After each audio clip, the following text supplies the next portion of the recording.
Conseil du climat prévoit une hausse de 7 degrés de la température de la planète en 2100. Avec ce constat, on a l'impression que c'est irréversible. Alors, donc ce sont bien les milieux scientifiques français les plus reconnus, notamment l'Institut Simon Laplace, qui ont sorti cette nouvelle étude. Le plus 7 degrés, c'est si on ne fait rien du tout. C'est s'il n'y a aucun effort de fait à l'échelle planétaire pour réduire les émissions de gaz à effet de serre jusqu'à la fin du XXIe siècle qu'on arrive à ce résultat absolument catastrophique. Donc ça ne veut pas dire qu'on est condamné aux 7 degrés, surtout pas.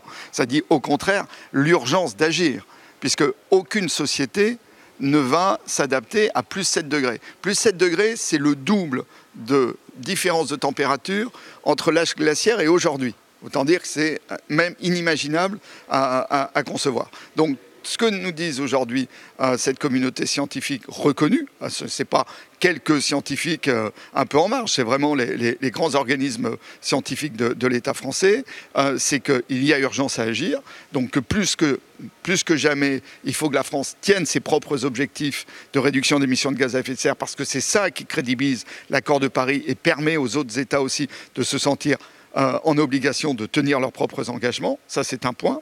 Et le deuxième point, le deuxième enseignement, c'est qu'effectivement, quoi qu'il arrive, et c'était le sens de notre rapport avec Jean-Yves Roux, il va falloir s'adapter, mais essayer de s'adapter plutôt aujourd'hui sur un horizon de plus de degrés à 20-30 ans. Et justement, vous aviez coécrit, vous le disiez avec votre collègue RDSE Jean-Yves Roux, un rapport pour l'adaptation de la France au réchauffement climatique. Alors, quelles sont les mesures que vous préconisez pour s'adapter à ce réchauffement ? D'abord, qu'on ait une vision claire des risques et des enjeux. C'est-à-dire qu'on manque encore de connaissances scientifiques. Les enjeux ne seront pas les mêmes suivant les territoires.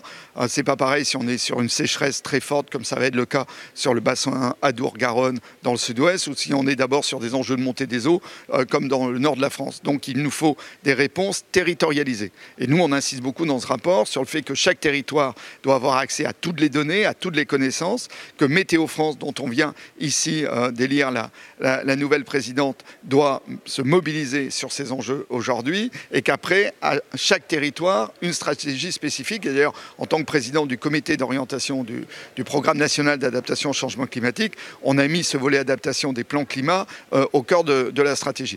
Néanmoins, il y a des enjeux évidents qui arrivent tout de suite, notamment la question de l'eau. Il faut trouver aujourd'hui un usage très économe de l'eau, notamment en agriculture. Ça, c'est une priorité immédiate. Très bien. Merci beaucoup, Romain Vantec, pour votre éclairage.